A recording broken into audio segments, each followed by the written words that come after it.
Hi guys, in front of me is Motorola Moto E32s, and let me show you how to change wallpaper on this device.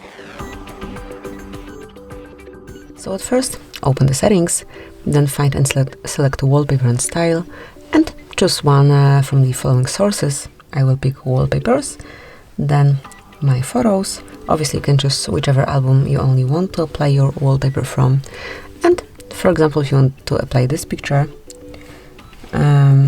or any other one, just mark it, and then if you want your lock screen and home screen to look like this, just click on set wallpaper and then decide if it's for your home screen only, just your lock screen, or for both.